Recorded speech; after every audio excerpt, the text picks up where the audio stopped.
Hello, before starting with exercise 5.2, let us revise how to find out the general term of an AP. हमें पता है AP एक ऐसी sequence है जिसमें दो consecutive terms के बीच का डिफरेंस हमेशा सेम होता है ना? And that same difference, that difference between the consecutive terms is called the common difference and we denote it by D. तो इसका मतलब अगर A1, A2, A3 and so on up to AN which is a finite AP क्योंकि इसकी nth term तक की बात हम कर रहे हैं. तो अगर if A1, A2, A3 and so on up to AN forms an AP, then the difference between the consecutive terms should be a constant. Her bar consecutive terms के बीच का difference same आना चाहिए. That means A2 minus A1 should be equal to a constant D. Similarly, A3 minus A2 भी same होना चाहिए. Consecutive terms के बीच का difference हर बार same आएगा. उस सेम डिफरेंस को हम डी से डिनोट कर रहे हैं. Similarly A4 minus A3 should also be D. तो हमने यहाँ से ऑब्जर्व किया कि A2 की जो वैल्यू है दैट इज इक्वल टू, जब माइनस A1 इक्वल टू के दूसरी तरफ जाएगा तो ये प्लस A1 हो गया. तो we have A2 is equal to A1 plus d. Similarly यहाँ पर हमने क्या देखा कि A3 is equal to A2 plus d. लेकिन A2 की वैल्यू अगर हम फर्स्ट उसमें से इक्वेशन में देखें तो A2 is equal to A1 plus d. तो क्या मैं A2 की जगह A1 प्लस डी लिख सकती हूँ? तो मैंने A2 की जगह A1 प्लस डी लिखा plus D. So now I have A1 plus 2D. D plus D is 2D. ये A2 की जगह मैंने A1 प्लस डी लिखा क्योंकि A2 A1 प्लस डी की बराबर है. ठीक है, तो हमारे पास आया A3 is equal to A1 plus 2D. अब यहाँ पर अगर हम देखें तो A4 is equal to A3 plus d. Minus A3 equal to के दूसरी तरफ गया तो प्लस A3 हो गया. तो A4 is equal to A3 plus d which is equal to, अब A3 की वैल्यू हमने अभी ऊपर डिड्यूस की है. A3 की value is equal to A1 plus 2D. A3 की जगह मैंने ये पुट कर दिया. अब क्या है? Plus D. So this is equal to A1 plus 2D plus D is 3D. तो मैंने देखा A4 is equal to A1 plus 3D. तो अभी तक हम क्या ऑब्जर्व कर रहे हैं कि A2 is equal to A1 plus 1D. A3 is equal to A1 plus 2D. A4 is equal to A1 plus 3D. तो आप कुछ पैटर्न ऑब्जर्व कर रहे हैं. यहाँ पे 2 आ रहा है अगर तो यहाँ पर 1, यहाँ 3 है तो यहाँ पर 2, यहाँ 4 है तो यहाँ पर 3, उससे एक कम है ना. तो अगर हम nth टर्म की बात करें an which is called the general term, तो an किसके बराबर होगा? अगर हम इसी तरह से इसी उसको फॉलो करें पैटर्न को तो an should be equal to A1 plus, यहाँ 4 है तो यहाँ 3 उससे एक कम, तो यहाँ n है तो यहाँ क्या होना चाहिए?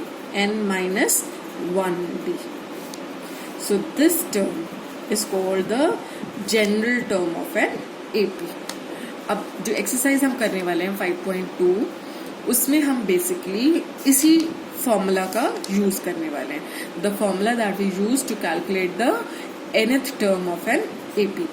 अब बहुत से बच्चों को कंफ्यूजन होता है n और an के बीच में. n is the term that we are talking about, जैसे first term, second term, third term, fourth term. और उस प्लेस पर जो फर्स्ट टर्म की हम बात कर रहे हैं वो टर्म कौन सी है, उसकी वैल्यू क्या है, वो डिनोट करता है an.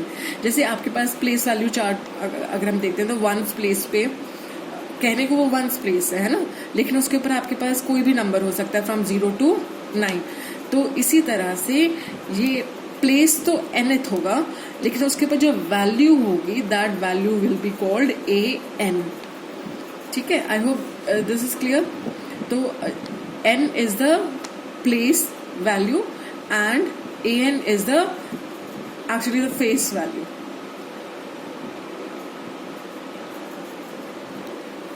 आई होप आपको क्लियर हुआ कि एक एपी की जनरल टर्म हम कैसे फाइंड आउट करते हैं. एक एपी की जनरल टर्म होती है an is equal to a1 plus n-1 d.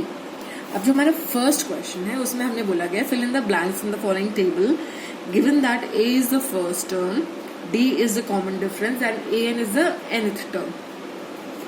First part में आपको a दिया हुआ है, that means the first term is given to be 7, d the common difference is 3, n the nth term, 8th term की बात यहाँ कर रहे हैं हम, एंड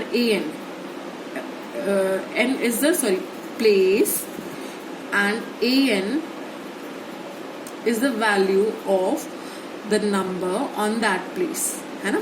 तो हमें an फाइंड आउट करना है. अब an फाइंड आउट करने के लिए we'll apply the formula an is equal to a1 plus n-1 d. a की वैल्यू यहाँ पर क्या है 7 plus n is 8 minus 1 and d is 3. So this is equal to 7 plus 8 minus 1 is 7 into 3. Now you can take out 7 common. यहाँ बचेगा 1 plus 3 which is equal to 7 into 4. 7 4s are 28. So an आपका क्या है 28. यहाँ पर actually n क्या है 8. So that means a8 is 28. That means 8th place पर जो टर्म है उसकी वैल्यू है 28. I hope this is clear. Now the second part, यहाँ पर आपको a की वैल्यू दी हुई है. a that means the first term is given, d the common difference आपको पता लगाना है, n इज द प्लेस, कौन सी टर्म की बात हो रही है. This is the n is 10 and an is 0. That means the 10th term is 0. ठीक है. तो an is equal to a1 plus n-1 d. ये फॉर्मूला हमें याद करना होगा. अभी हमने डिराइव करना भी सीखा है, तो आई होप दिस इज आप लोगों को याद हो गया होगा. इट्स क्वाइट सिंपल, तो आप लोगों को ज़्यादा इसमें डिफिकल्टी नहीं हो रही होगी. अब an की जगह हम क्या पुट करेंगे 0. an की वैल्यू हमें 0 दिया है ना, तो 0 इज इक्वल टू a1 की जगह हम पुट करेंगे -18 plus n is 10.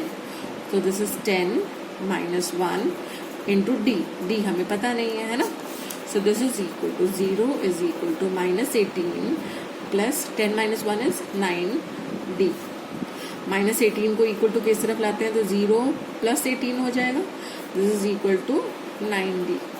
So 18 upon 9, यहाँ 9 मल्टीप्लाई हो रहा है d से, इसलिए इक्वल टू को दूसरी तरफ जाकर वो डिवाइड हो जाएगा, है ना. तो d इज इक्वल टू 2. तो the common difference is 2.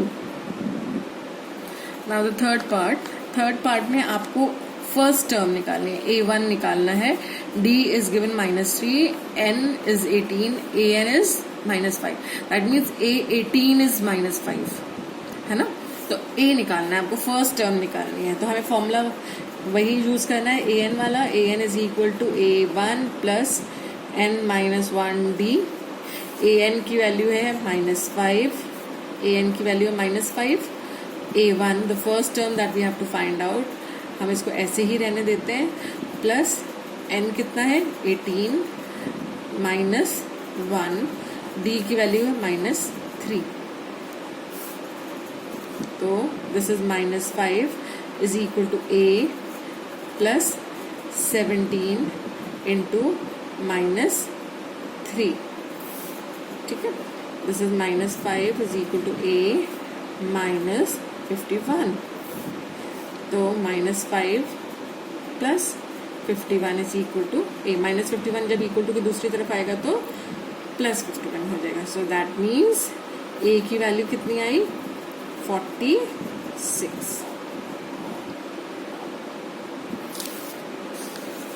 I hope this is clear. Now the fourth part में आपको a1 फर्स्ट टर्म दी हुई है -189, d the common difference is 25, an is 36.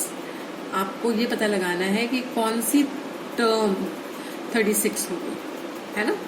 तो applying the same formula again, an is equal to a1 plus n-1d, putting the values, an है 36, this is equal to a की जगह हमने put किया -189 plus n की value हमें पता नहीं है तो एज इट इज रहने देंगे, d इज 25, तो दिस इज 36 -189 इधर आकर क्या हो जाएगा +189 is equal to n-1 into 25.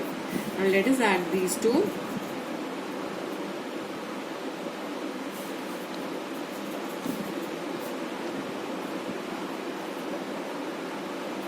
तो आपने देखा 225 अपॉन 25, ये मल्टीप्लाई में है ना, तो दिस इज इक्वल टू,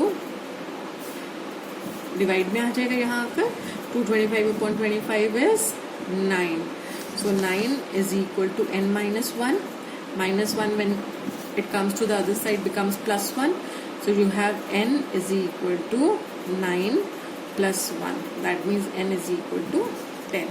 तो n की वैल्यू है हमारी 10. ठीक है. अब हमारा लास्ट पार्ट, a यहाँ हमें a हमें दिया हुआ है 35, d is 0, n is 105, an आपको निकालना है. ये तो आप फटाफट देखकर भी बता सकते हैं. कॉमन डिफरेंस 0 है, that means it is a constant ap. सारी टर्म्स सेम होंगी है ना, क्योंकि डिफरेंस सारी टर्म्स के बीच का 0 है. That means all the terms will be 35, so an should also be 35. देखिए एक बार फॉर्मूली निकाल कर देख लेते हैं हम. an is equal to a plus n-1d. This is equal to a क्या है हमारा 35 प्लस n कितना है 105 माइनस 1d है 0. 0 into anything is 0. So 35 plus 0 which is again 35. तो an की वैल्यू है 35. I hope this is clear.